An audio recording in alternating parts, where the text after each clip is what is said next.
야만인가 문화인가 해묵은 논란거리였던 보신탕은 정말 사라지게 될까요? 문재인 대통령이 어제 개 식용 금지를 검토할 때가 됐다고 말한 것을 놓고 찬반 논란이 뜨겁습니다. 김부겸 총리와의 주례 회동에서 언급한 내용이어서 법제화 가능성을 열어뒀다는 분석이 높은데요. 시청자 여러분은 어떻게 생각하십니까? 이 시간은 개 식용을 놓고 팽팽하게 맞서고 있는 찬반 의견을 차례로 들어보겠습니다. 먼저 개 식용을 금지해야 한다는 쪽입니다. 동물권 행동 카라의 최윤정 활동가 연결돼 있습니다. 활동가님 나와 계시죠? 안녕하세요. 예, 안녕하십니까. 일단 문 대통령이 유기견 토리를 입양을 하기도 했고요. 그리고 애묘의 견인이라는 면모를 계속해서 보여주시다 보니까 어제 발언이 상당히 동물단체 입장에서는 반가우셨을 것 같거든요. 네. 일단 개식용 동식을 검토하라는 지시를 내리셨다는 소식을 이제 뉴스로 접하고 아무래도 이제 저희 동물보호단체에서는 환영하는 입장을 지금 환영하는 이제 성명도 발표를 했고 환영하는 예, 입장이죠. 네. 예, 어떤 점에서 가장 반가우셨는지요? 사실 그 개식용 금지는 지금 좀 늦은 감이 없지 않아 있습니다. 사실 우리나라 뭐 소득 수준이나 인식의 그 전환된 그런 시대의 흐름을 볼 때 좀 개식용 금지가 진작에 이루어져야 됐었을 문제라고 생각을 하는데 시기적으로 조금 늦은 감은 있지만 이제라도 그 문제에 대해서 검토를 하게 됐다는 것은 굉장히 고무적이라고 생각을 합니다. 예, 법으로 네. 금지를 제정을 한다면 어느 정도 수준까지 돼야 된다고 동물단체에선 보고 계시는 건지요?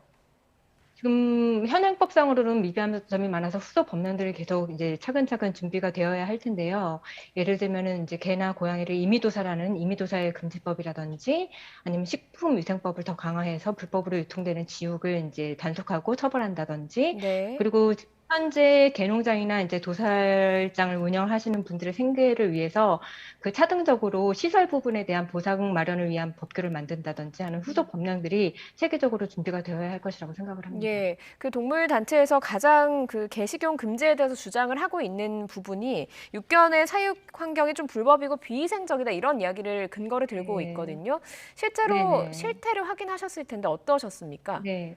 저희가 올 여름에만 총 세군데의 개 도살장을 이제 급습을 해서 폐쇄를 시켰고 네. 130마리 정도 개를 구출해냈는데 현장에 가보면 사실 저희도 놀라는 것은 잔혹함보다는 비위생적인 부분 때문에 정말 놀랍니다. 어느 정도냐면 바닥이 온통 핏물이 가득히 고이고 그 안에 구더기들이 다 기어다니고 있고요. 개의 예. 내장이라든지 죽은 개의 사체가 그냥 함께 뒹굴고 있는 현장에서 개를 전기 도살해서 바로 이제 그 물에 담갔다가 털을 뽑고 이제 손질을 하게 되거든요. 예. 그래서 정말 차마 이렇게 손질되고 도살되고 유통되는 그런 것을 음식이라고 사람이 과연 섭취를 할 수 있는 음. 것인가 정말 많은 충격을 받게 됩니다. 현장에 갈 예. 때마다. 예. 네. 그 육견협회에서는 최근에 좀 많이 공장화돼서 전문적으로 하고 있다라는 네. 입장도 내고 있긴 하거든요. 저희가 가본 도살장들 중에 뭐 공장 형식의 그런 도살장은 없었고요. 전부 예. 다 토지도 이제 본인 토지가 아닌 남의 토지를 빌려서 이제 가건물을 지어서 이제 음지에서 주로 이제 도살을 하고 계셨고요. 그 건물 같은 경우도 이제 건축법 위반에 걸려서 이제 행정처벌을 받고 있는 대상들이 많고 무엇보다 그 안에서 벌어지는 도살 행위 자체가 너무나도 비위생적이기 때문에 개들이 또 대부분 상당수가 질병에 걸려 있어요. 그래서 예.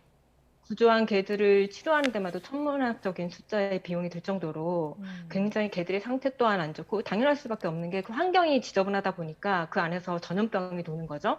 예. 그래서 온갖 전염병에 노출된 개들이 상당수입니다. 예, 대부분입니다. 실제로 보시기에 음식으로 이제 만들기 어려울 만큼 상당히 음. 비위생적이었다 이런 말씀을 해주셨는데, 네네. 그리고 이제 반대하는 측을 보면요, 금지를 반대하는 측에서는 또 이게 개인의 기호의 문제다, 이걸 법으로 금지하는 게 음, 맞느냐 이런 주장도 하고 있거든요. 동물단체에서는 네. 여기에 대해서는 어떤 입장이신지요? 일단은 저희가 지금 현재 반려 인구수가 1,500만 명을 돌파했고 그 반려동물 관련 산업도 해마다 급성장을 하고 있어요.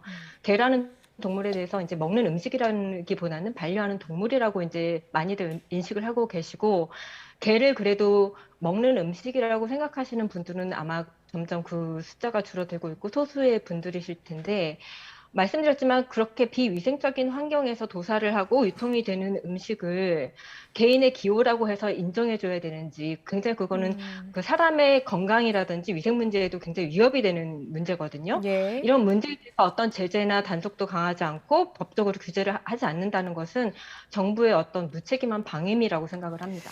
예, 그런데 이제 법으로 금지하는 거에 대해서는 여론도 개인의 결정에 맡겨야 된다라고 하는 게 72.1%가 나온 1%가 나온 여론조사 결과도 있거든요. 이렇게 네. 보면은 사실은 법으로 금지해야 된다는 의견보다는 좀 개개인의 선택에 맡겨야 된다라는 의견이 더 많은 것 같습니다.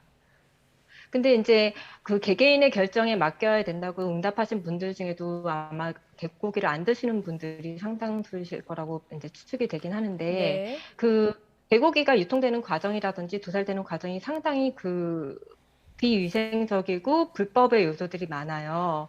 이런 부분들을 개인의 결정에 맡겨서 계속 그 불법 행위들이 일어나게 되고 동물 복지를 저해하는 동물권을 저해하는 그런 상태를 계속 유지시켜야 되는 것인지 그리고 사실 아시아에서 개고기를 지금 현재 법으로 금지하지 않고 먹고 있는 나라는 저희 나라와 베트남, 캄보디아 정도가 다인 예. 걸로 알고 있어요. 중국 예. 같은 경우도 일부 자치성에서는 작년부터 법으로 이제 규제를 하기 시작했고요.